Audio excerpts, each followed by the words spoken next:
வேலைக்கு போயிட்டு இருந்தேங்க. நீங்க யாரோட அப்பா? சூலூர்ல காலமான பொண்ணு பாப்பாட அப்பா. அப்பா சொல்லுங்க. என் பேர் ரகுபதிங்க. நான் வேலைக்கு போயிட்டு வந்து 5:30 மணிக்கு வந்தேங்க சார். 7 மணிக்கு வந்தேங்க, நைட்டு 7 மணிக்கு. பாப்பா காணாது போனது வந்து 5:30 மணிக்குங்க சார்.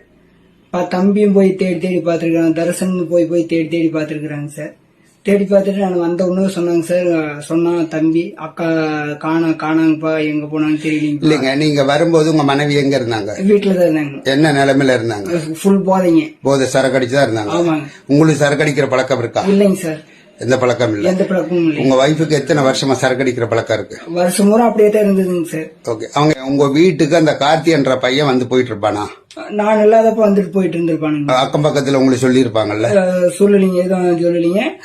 அவங்க இப்ப ரீசன் வந்ததுக்கு அப்புறம் தான் மனைவி சரியில்லை, அந்த பையன் நல்ல பையன், அந்த பையன் வேலைக்கு போயிட்டு வந்துகிட்டு இருக்கிற பையன் தான், அந்த பையனுக்கு. நீங்க தான் சரக்கு அடிக்கிறீங்க, ஃப்ரிட்ஜில் வந்து கலர்ல மிக்ஸ் பண்ணி வச்சுதான் உங்க வைஃப் வந்து பேட்டி கொடுத்து? அதெல்லாம் கிடையாதுங்க ஐயா, அதெல்லாம் கிடையாது. அந்த பழக்கம் இல்ல எனக்கு, அந்த பழக்கமே இல்லை. நானே 20 வருஷமா அந்த கம்பெனிக்கு வேலைக்கு போயிட்டு இருக்கிறேன். யாரு வேணாலும் கூப்பிட்டா என்னை நம்பி யாரு வேணாலும் வருவாங்க, சாட்சிக்கு யாரு வேணாலும் வருவாங்க. அங்க இருக்கிறவங்களுக்கு தெரியுங்க நான் எப்படியாட்ட பையனும், அங்க இருக்கிறவங்களுக்கும் தெரியும், எங்க குடும்பத்துக்கும் தெரியுங்க எப்படி பையனும், அவ குடும்பத்துக்கும் தெரியுங்க. கரெக்டா எனக்கு ஒரு 5:30 மணிக்கு பாப்பா போனாங்க சார். 5:30 மணிக்கு போயிருக்கிறா. எங்க வீட்டுக்காரர் வந்தது 7 மணிக்கு வந்தாரு வேலையை விட்டு.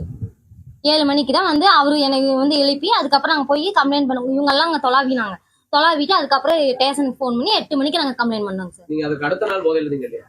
அடுத்த நாள் இல்லைங்க சார், அடுத்த நாள் இல்ல, நான் தான் சார் காமிச்சேன். பேசுறதுக்கு ஒரு அளவு இருக்கு சார், பேசுறதுக்கு அளவு இருக்கு. அப்படிங்கறதுக்காண்டி நாங்க போராடிட்டு இருக்கோம். தேவையில்லாம இந்த மாதிரி பதில்கள் எல்லாமே முரணாவே இருக்குது. சரிங்களா? 3 மணி நேரம் போதை இருக்குங்கிறீங்க, 5:30 மணிக்கு நான் இது பண்ணுங்கிறீங்க, 7 மணிக்கு வந்து எங்க வீட்டுக்காரர் வந்தாரு, என்ன எழுப்பி போய் போலீஸ் ஸ்டேஷன்ல கூப்பிடாங்க. 2 நாளுங்கிறது 7 மணிக்கு வந்தாங்க சார், 7:30 மணிக்கு இவங்க எல்லாம் வந்தாங்க. நான் முடிச்சுக்கிறேன், அதுக்கப்புறம் உங்க விளக்கத்தை சொல்லுங்க. 2 நாள்ங்கிறீங்க, 5 நாள்ங்கிறீங்க. உங்களோட பேச்சுல ஒரு தடுமாற்றம் இருக்கு, ஒரு தெளிவான ஒரு இது இல்ல. உங்களோட தேவை என்னங்கிறதும் வந்துட்டு மொழிதா இல்ல. எல்லாருக்கும் வணக்கம் சார். எல்லா பேட்டி நியூஸ்ல எல்லாத்துக்குமே குடுக்குறாங்க, சரிங்களா? கரெக்டா விசாரிச்சீங்களா? விசாரிச்சுட்டு அதுக்கு தகுந்த மாதிரி எதுக்கு போராட்டம் பண்ணாங்க? குழந்தைக்கு வந்து நியாயம் கிடைக்கும். எந்த குழந்தைக்குமே இனிமேல் இந்த மாதிரி நடக்க கூடாது. அதாவது என்னமோ சொன்ன மாதிரி நீதி கேட்டுட்டு எல்லாம் போராடுறதுக்கு உட்கார்ந்து இருக்காங்க. அவங்க வந்து இந்த பணத்துக்கு அதுக்கு இதுக்குன்னு சொல்லி பேட்டி கொடுத்துட்டு இருக்காங்க. அந்த பொண்ணை விசாரிச்சீங்களா? அந்த பொண்ணு எந்த நிலைமையில இருந்தான்னு உங்களுக்கு தெரியுமா? அந்த பொண்ணு தொலைஞ்சு போய் 5 மணிக்கு தொலைஞ்சு போனது. அந்த பொண்ணுக்கே தெரியாது, அவங்க அம்மா அந்த அளவுக்கு போதையில இருந்தாங்க. நாங்க போய் எழுப்பணும், எந்திரிக்கவே கிடையாது.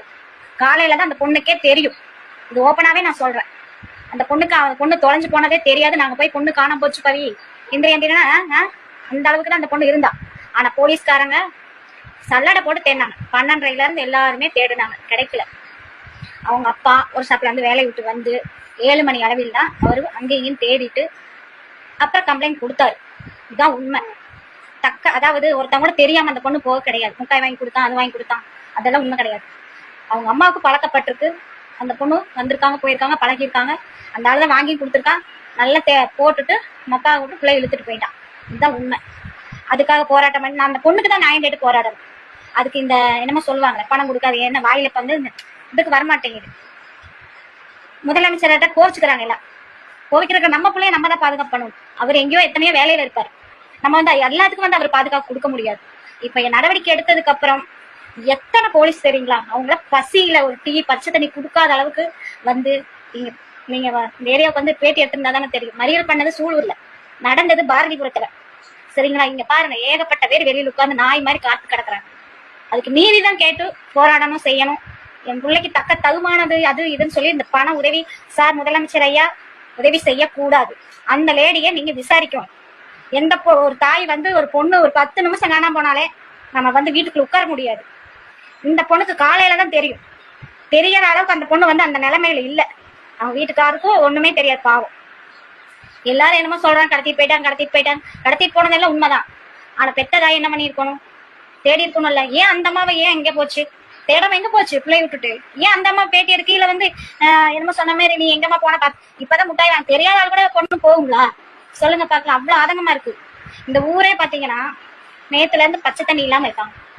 அந்த அளவுக்கு ஒரு கை குழந்தைய வந்து நம்ம பாதுகாப்பு பண்றது எப்படி தெரியுங்களா? அதெல்லாம் சொன்னால்தான் வந்து அவங்களுக்கு எல்லாம் இருக்கிறவங்களுக்கு அருமை தெரியாது. இல்லாம இருக்காங்க பாருங்க, ஏகப்பட்ட பேர் குழந்தை இல்லாம எத்தனை பேர் தவிக்கிறாங்க தெரியுங்களா? இந்த பொண்ணு லீவுக்கு வந்த பொண்ணுங்க.